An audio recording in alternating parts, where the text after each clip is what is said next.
नमस्कार दोस्तों, स्वागत है आपका BMJ एकेडमी में। दोस्तों, बिहार SI 1275 के मेन एग्ज़ाम की तैयारी करने वाले सभी अभ्यर्थियों के लिए यह महत्वपूर्ण वीडियो है। इस वीडियो में हम sub inspector prohibition in excise and registration department की मुख्य परीक्षा जो कि 3 सितंबर 2023 को हुई थी, उसके सभी प्रश्नों को देखेंगे और यह समझेंगे कि किस पोर्शन से कितने प्रश्न पूछे गए और प्रश्नों का पैटर्न कैसा था। SI 1275 मेन एग्ज़ाम में भी लगभग वही पैटर्न रहेगा, इसलिए इस वीडियो को देखने के बाद ये अंदाज़ा आप लगा सकते हैं कि किन प्रश्नों पर ज़्यादा फोकस करना है, किस सब्जेक्ट पर ज़्यादा फोकस करना है। तो आइए दोस्तों, सबसे पहले इस मुख्य परीक्षा में आए प्रश्नों को सब्जेक्ट वाइज देख लेते हैं कि किस सब्जेक्ट से कितने प्रश्न आए और किस लेवल के प्रश्न आए थे। Bihar SI excise main exam यह परीक्षा हुई थी 3 सितंबर 2023 को। आइए सबसे पहले हिस्ट्री के प्रश्नों को देखते हैं। हिस्ट्री से कुल 13 प्रश्न आए थे। पहला है, किस कमीशन में कोई भारतीय नहीं था? साइमन कमीशन का बहिष्कार इसलिए ही किया गया था क्योंकि उसमें कोई भी सदस्य भारतीय नहीं था। असहयोग आंदोलन कब शुरू किया गया था? यह मिलान करने वाला प्रश्न था।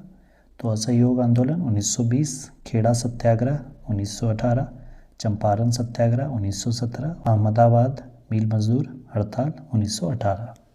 चीनी जनरल पान चाओ ने किसे हराया था?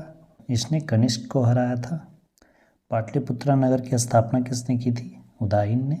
यह हर्यक वंश का शासक था, अजातशत्रु का पुत्र। यंग इंडिया के लेखक कौन थे? महात्मा गांधी। बंगाल की दीवानी अंग्रेजों को मिली। बंगाल की दीवानी अंग्रेजों को इलाहाबाद की संधि के द्वारा मिली थी। अगला है, सर्वोच्चता का सिद्धांत किसने दिया? यह दिया था लॉर्ड हेस्टिंग्स ने। महाबलीपुरम का रथ मंदिर का निर्माण किसने करवाया था? महाबलीपुरम के रथ मंदिर का निर्माण पल्लव शासकों के द्वारा करवाया गया था। रानी दुर्गावती कहाँ की शासिका थी? गोंडवाना। वृहद स्नानागार किस हड़प्पा स्थल से प्राप्त हुआ है? मोहनजोदड़ो से। वृहद स्नानागार, वृहद अन्नागार, ये दोनों ही मोहनजोदड़ो से प्राप्त हुआ है। हिस्ट्री से अगला प्रश्न है, फॉरवर्ड ब्लॉक की स्थापना किसने की थी? सुभाष चंद्र बोस ने 1939 में। 1946 में नौसैनिक विद्रोह का नायक कौन था? ये थे MS खान। अनिमेष लोचन चैत्य कहाँ स्थित है? यह बोधगया में स्थित है। तो हिस्ट्री में 13 प्रश्न आए, जिसमें कि 10 प्रश्न नॉर्मल लेवल के थे। जो भी सीरियस स्टूडेंट है पढ़ाई को लेकर, वो 10 क्वेश्चन आसानी से बना सकते हैं। अब आइए ज्योग्राफी के प्रश्नों को देखते हैं। ज्योग्राफी से कुल 16 प्रश्न आए थे। नीलगिरी की सबसे ऊंची चोटी कौन है? डोडा बेटा। अमरावती किसकी राजधानी है? आंध्र प्रदेश की राजधानी अमरावती है। भारत का देशांतरीय विस्तार कितना है? 68 डिग्री 7 मिनट से 97 डिग्री 25 मिनट पूर्वी देशांतर। नीला ग्रह कौन है? नीला ग्रह पृथ्वी भी है और नेपच्यून भी है। नर्मदा नदी का उद्गम स्थल कहाँ से है? ये अमरकंटक से निकलती है। अमरकंटक से ही सोन नदी का भी उद्गम होता है। कर्क रेखा किस राज्य से होकर गुजरती है? यह कुल 8 राज्यों से गुजरती है। गुजरात, राजस्थान, मध्य प्रदेश, छत्तीसगढ़, झारखंड, पश्चिम बंगाल, त्रिपुरा, मिजोरम। कोसी की सहायक नदी कौन नहीं है? बूढ़ी गंडक। तूतीकोरिन बंदरगाह किस राज्य में है? तमिलनाडु में। नरौरा परमाणु संयंत्र कहाँ है? उत्तर प्रदेश में। भारत की पहली सीमेंट फैक्ट्री कहाँ स्थापित हुई थी? चेन्नई में। सर्वाधिक ऊंचाई पर कौन सा बादल होता है? उसे पश्चाप बादल कहते हैं। गारो खासी जयंतिया किसका उदाहरण है? यह प्रायद्वीपीय पठार का ही हिस्सा है। बैलाडीला लौ एस खान किस राज्य में है? यह छत्तीसगढ़ में है। पराबैंगनी किरणों से रक्षा कौन करता है? समताप मंडल। समताप मंडल में ओजोन परत पाया जाता है जो कि पराबैंगनी किरणों से हमारी रक्षा करता है। अगला है, उष्णकटिबंधीय सदाबहार वन के पेड़ के उदाहरण कौन है? महोगनी, शीशम, ये सब उष्णकटिबंधीय सदाबहार वन के उदाहरण हैं। बिहार का गोखुर झील, बिहार में गोखुर झील है, कांवर झील, जो कि बिहार के बेगूसराय ज़िले में है। इसे रामसर स्थल का भी दर्जा दिया गया है। यह बिहार का एकमात्र रामसर स्थल है। दोस्तों, ज्योग्राफी के इन 16 प्रश्नों में से 13-14 प्रश्न तो बिल्कुल नॉर्मल लेवल के हैं। जो सीरियस कैंडिडेट है आसानी से इसे बना सकते हैं। ज्योग्राफी के भी प्रश्न इजी लेवल के थे और हिस्ट्री के भी प्रश्न इजी लेवल के थे। अब आइए दोस्तों पॉलिटी के प्रश्नों को देखते हैं। पॉलिटी से कुल 11 प्रश्न आए थे, जिनमें से पहला है, किस अनुच्छेद में निर्वाचन आयोग का वर्णन किया गया है? अनुच्छेद 324 में निर्वाचन आयोग का वर्णन है। राज्य से संबंधित विषय पर विधेयक पारित होने के लिए राज्यसभा में बहुमत होना चाहिए, उसे विशेष बहुमत प्राप्त होना चाहिए। तो विशेष बहुमत, 2/3 बहुमत को विशेष बहुमत कहा जाता है। विधान परिषद का सदस्य बनने के लिए न्यूनतम उम्र कितनी होनी चाहिए? 30 वर्ष। जिस तरह से राज्यसभा के सदस्य बनने के लिए न्यूनतम उम्र 30 वर्ष होना चाहिए, उसी तरह से विधान परिषद का भी सदस्य बनने के लिए 30 वर्ष आयु होनी चाहिए। और लोकसभा और विधानसभा का सदस्य बनने के लिए 25 वर्ष उम्र होनी चाहिए। भारतीय संविधान की 8वीं अनुसूची में कितनी भाषाएं हैं? जब संविधान निर्माण हुआ था तो उस समय इसमें 14 भाषाएं थीं, परंतु बाद में समय समय पर इसमें संशोधन हुए और इसमें भाषाएं जुड़ती गई। अभी वर्तमान में 8वीं अनुसूची में कुल 22 भाषाएं हैं। राज्यसभा धन विधेयक कितने समय तक रोक सकती है?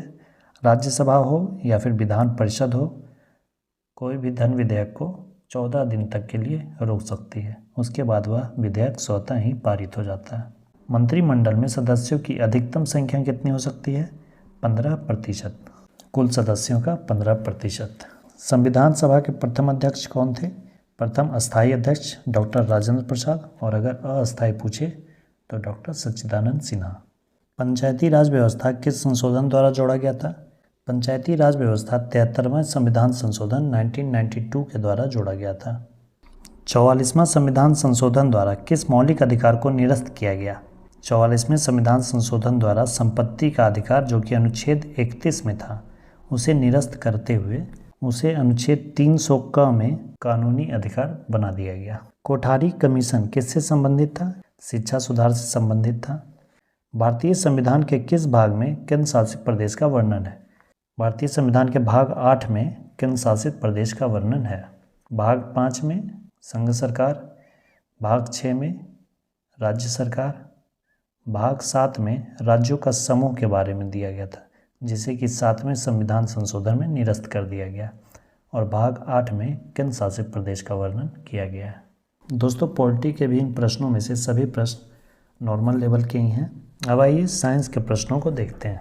साइंस में सबसे पहले इन्वायरमेंटल साइंस से देखते हैं, क्योंकि सबसे ज़्यादा प्रश्न यहीं से आए थे। विश्व पर्यावरण दिवस कब मनाते हैं? 5 जून को। प्रथम पृथ्वी सम्मेलन कब हुआ था? यह हुआ था रियो में 1992 में।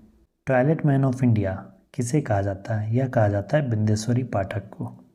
कृत्रिम पारिस्थितिकी तंत्र कौन सा है? धान का खेत, कोई भी खेत है तो वो कृत्रिम पारिस्थितिकी तंत्र है। पारिस्थितिकी तंत्र की सफाई कर्मी कौन है? अपघटक। पारिस्थितिकी तंत्र का सफाई कर्मी अपघटक को कहा जाता है, क्योंकि ये सभी मृत पादप या जंतुओं को डिकम्पोज करने में मदद करता है। फसल का क्रम क्या है? फसल का क्रम होता है जुताई, बुआई, सिंचाई, निराई और फिर कटाई, और फिर इसके बाद भंडारण। प्रकाश संश्लेषण के लिए आवश्यक है क्लोरोफिल। इसमें भी सभी प्रश्न नॉर्मल लेवल के ही हैं। हो सकता है ये कुछ लोग नहीं जानते हों। Toilet man of India Bindeshwari Pathak, water man of India Rajendra Singh, और milk man of India doctor Verghese Kurien. अब आइए फिजिक्स और केमिस्ट्री से आए प्रश्नों को देखते हैं। लघु पतन के समय, शॉर्ट सर्किट के समय करंट का मान क्या होता है? करंट का मान काफ़ी उच्च हो जाता है। लैक्टोमीटर किस सिद्धांत पर कार्य करता है? लैक्टोमीटर आर्किमिडीज के सिद्धांत पर कार्य करता है। गति का नियम किसने दिया था? न्यूटन ने। बर्फ क्या है? एक आणविक ठोस है। एकल आवृत्ति वाले ध्वनि को क्या कहते हैं? उसे टोन कहा जाता है।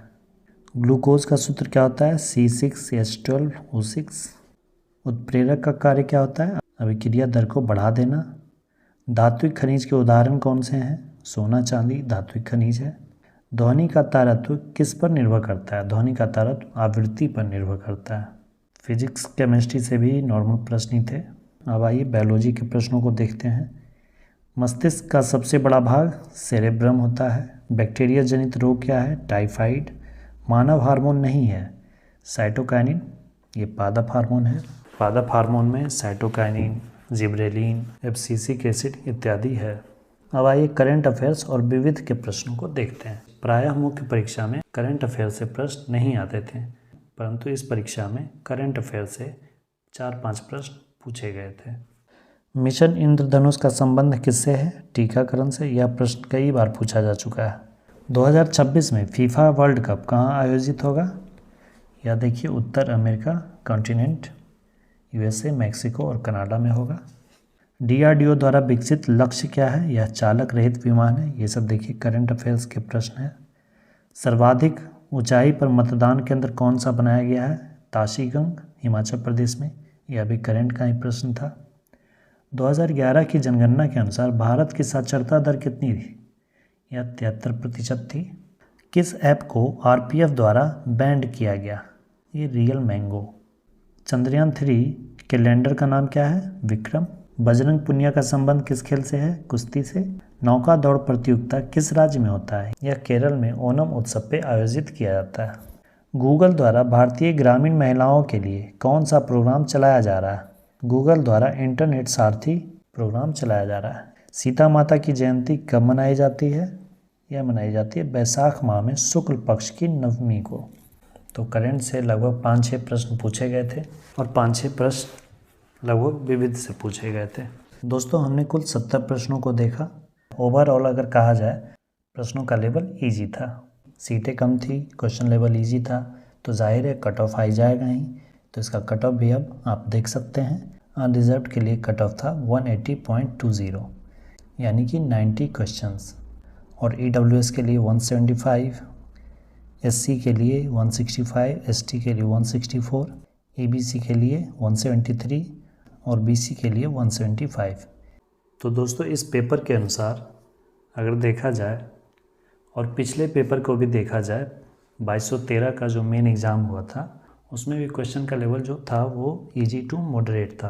तो दोस्तों इस तरह से हमने देखा कि किन किन सब्जेक्ट से कितने कितने प्रश्न आए और हमें किस सब्जेक्ट पर ध्यान देना है।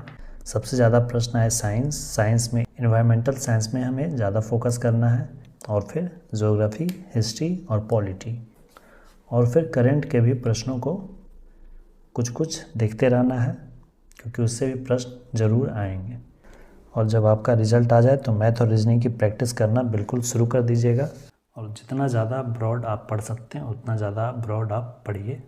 दोस्तों अगर आपको मेन एग्ज़ाम के लिए प्रैक्टिस सेट चाहिए तो कमेंट अवश्य करें, अपना फीडबैक ज़रूर कमेंट करें। धन्यवाद दोस्तों। जय हिंद, वंदे मातरम।